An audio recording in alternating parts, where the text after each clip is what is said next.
So the name has been changed. Earlier it was Personal Data Protection Bill. Now it is Digital Personal Data Protection Bill. But the thing here is that the government doesn't define, the Law Commission doesn't define digitized in the definition. So that word is not defined in the definition. If you look at the bill, the draft version of the bill, it says that this bill is applicable to digital personal data and the data has to be digitized, but they do not define the word yet.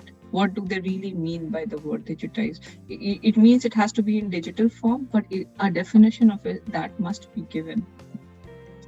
So let's just have a glance at this.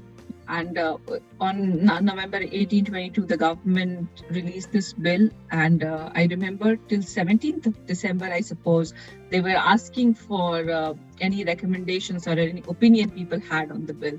So till then, the government, I'm not sure if anyone of you went ahead and gave any recommendations about the bill and read the bill thoroughly. That would have been great.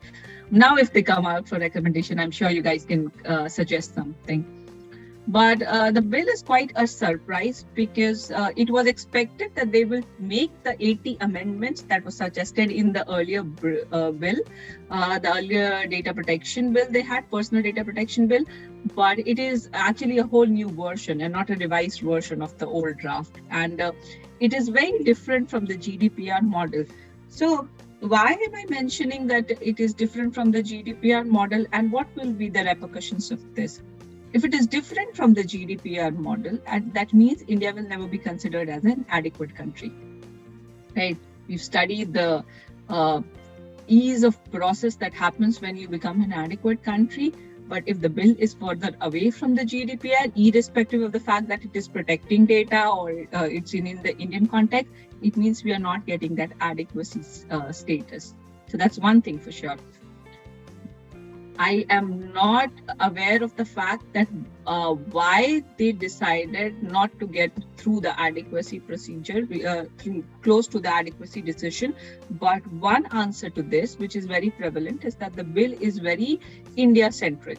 And that is why it is different from the GDPR. That's one reason that has been given. However, there needs to be a lot of clarifications on this, that how is it India-centric, in what ways it is India-centric, because the government also had certain exemptions here. The government has a greater upper hand in certain things.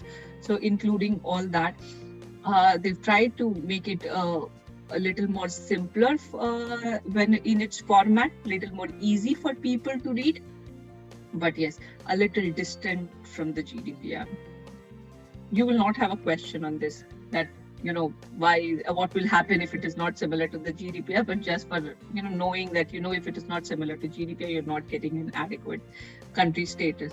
I hope everybody remembers what is adequate country. We've had quite a discussion around that. If you don't remember, let me know, then we can just briefly brush that out.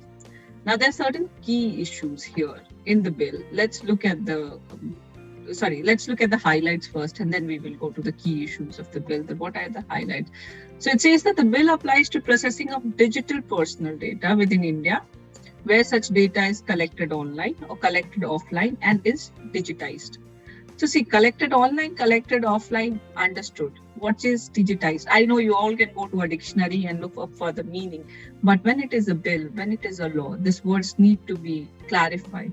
But then moving forward, it will also apply to processing outside India, because when it covers processing of data outside India, and it is for offering goods or services or profiling individuals in India. So when it's in India, it talks about goods and services offered online, where you put in your personal data, and also for profiling. So when your data is profiled in a certain category, on all those cases, it will be applicable.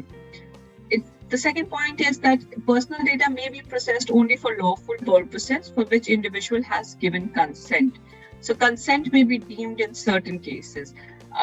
So here, see, there is a slight change, because in GDPR, we study that consent cannot be a deemed consent, right? It has to be clear, it has to be unambiguous, it has to be written. But under this bill, there are certain places where consent can be deemed. I don't have an example for this because in the book, in the bill, there is no example as such given. But this can be misused. If consent can be deemed in certain cases, then there is a chance of misuse of consent here.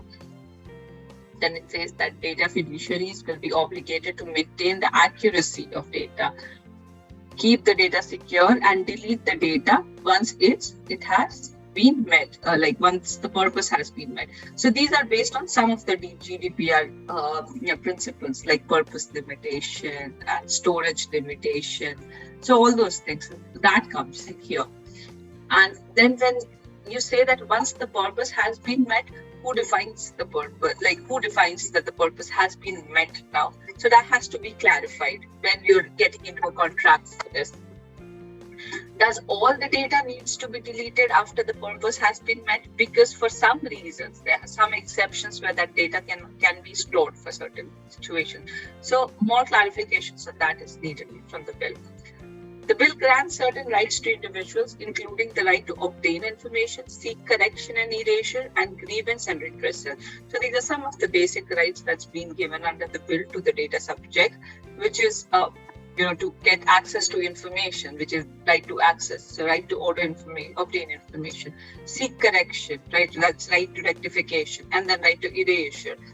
But here it's correction and erasure together. So rectification and erasure are together.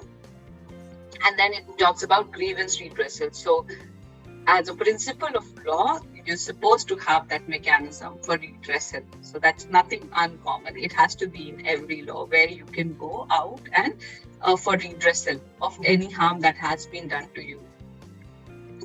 The central government may exempt government agencies from the applications of provision of the bill in the interest of specified grounds such as the security of state, public order, and prevention of offences. So this is something, these are certain exemptions where government agencies can be, where they can restrict this information, basically, where they can process this data. This law does not apply to them. There'll also be some kind of armed forces law where this will not be applicable. So these are basic. You always have this in, like, for public security, safety, and prevention of offences will be there.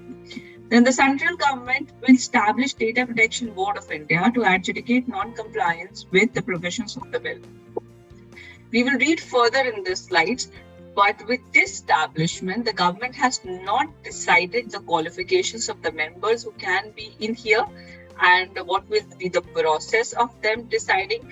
So, it is a data protection bill, and when you talk about data protection, it's not just law. There's a lot of technical know-how that's required, and it's not written. So it seems a little arbitrary right now that who appoints it, what will be their qualifications, and whoever can be part of it. Since it is such a specialized law, it is so specialized in nature, it relates to privacy, data protection, it relates to a lot of technical knowledge. The government should have, the commission should have specified the qualifications of the members, that the members must have these qualifications, like certain non-negotiable qualifications by the members. Only then this board will function well. Otherwise, any person who's dealing with company law for that matter and becomes a part of data protection board, they will be helpful in certain cases, but the technical know-how will not be there, right? I am a lawyer, and I am working a lot with ISO controls and tech guidelines. A lot of times I'm lost. I don't understand how an application works. Like, I have zero knowledge of how an application works. What is the technical know-how that goes into an application? So for my own projects, I need to find the data managers or the application managers, and they explain me the technical part of it, and then I link the legal part to it, and that's how we function, right? But for this data protection board, it has not been defined that a tech savvy is needed there, or there must be a person from the technical background or things like that. So that has not been defined here. So that's one problem that people see right now. But again, stating that it's still a bill, right? The bill, I think, more beneficial for tech lawyers. And yeah, it's beneficial for everybody depending on the cases you get.